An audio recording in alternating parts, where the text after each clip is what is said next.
there in the top 10? If somebody told me 10 years ago I'd be in the top 100, not believe it. Do you think anything sitting down on anything to do with last year's?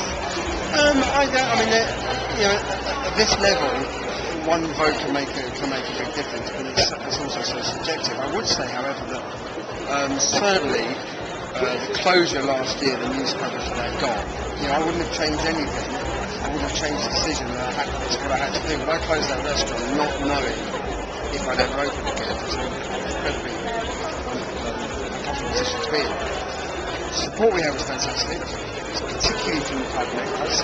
Largely the British press are pretty damn good. Not the best headlines sometimes, but some of this is like fat duck kills millions. But generally the way it was reported was pretty good. What happened though was some of that information was translated into some of the, we got an awful lot of news coverage in other countries, from America to Australia to obviously France to Spain, Germany, etc. And there is a relatively small contingent of food writers and a couple of chefs, very, very few, that are anti-modern cooking in any shape or form. So this was the perfect stick to beat the drum to say that the reason why people were ill was because this is nothing to do with any ingredient, this is to do with modern cooking, strange ingredients and strange processes. And in fact what we did was bought an oyster, and we brought in oysters that were contaminated with the virus. Had we cooked them or done something to them, did them in liquid nitrogen, they probably killed the virus off them. All we did was open them an hour before lunch, an hour before dinner, collect the juice, set it with passion fruit, very light jelly and serve it. So we did hardly anything to the oyster. So that was the most classical thing that we'd ever served in the restaurant. That was the thing that made people ill. And some of the comments were that it was stealing criticism from some of the people who were eating there that evening. When I say stealing criticism, there were two people. Right. There were two people that have tried to get enough press coverage, as much press coverage as they could out of this. But I would say that, you know, there were 400 to 500 people that are ill, and what I think we've so far had maybe 350 of those people have come back to eat. You know, we've invited them all back in. They've come back into the restaurant. So that's not the easiest time in my life. So you're pleased for Noma? Yeah, fantastic. Yeah. It's brilliant. I mean, also it's a country, Denmark, considered stuck, a bit like Britain really, was the French still considered us. I think, was it Chirac and Mitterrand said Britain has the worst cooking in Europe, second to Finland. So, okay, Denmark was somewhere above us, but Rene has put Denmark back on the map for that. And, I think it deserves it. So just enjoy it. And you've eaten at his restaurant, have you? Yeah, I've eaten at his restaurant. We've done quite a bit of work with them, but they're good friends of ours anyway. I think the good thing about this, I think I said to you earlier, the good thing about this whole award system is that there is genuine respect and want for the other chefs, between chefs, for the other fellow chefs and friends to do well.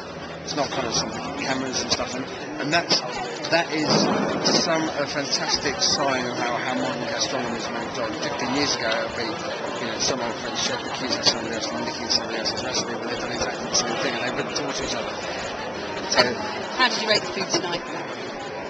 Meal earlier, or was it just I haven't eaten anything yet. If there was, nobody's... I've eaten more than you. Nibbling on some cheese earlier. No, I've not eaten a thing yet. Oh, goodness, we will go and get something then. Yeah. No, that's great. Thanks for that. Cheers. Well done, by the way. I piggybacked on her interview so I wouldn't have to repeat any of my questions. So my only question to you is, does it get less exciting? I mean, how different does it feel? It is this time around. It is difficult, and it is hard.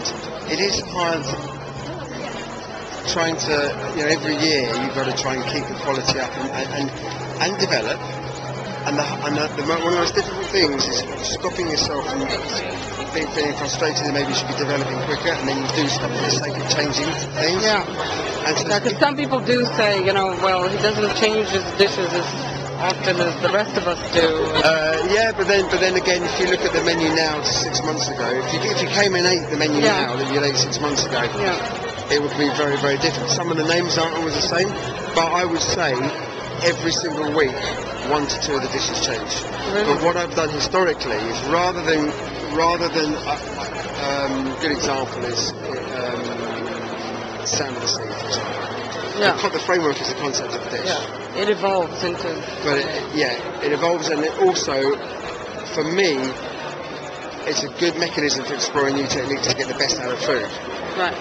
So there's a level of chopping and changing that much that I think can also affect the consistency. That's my style. That's in my style.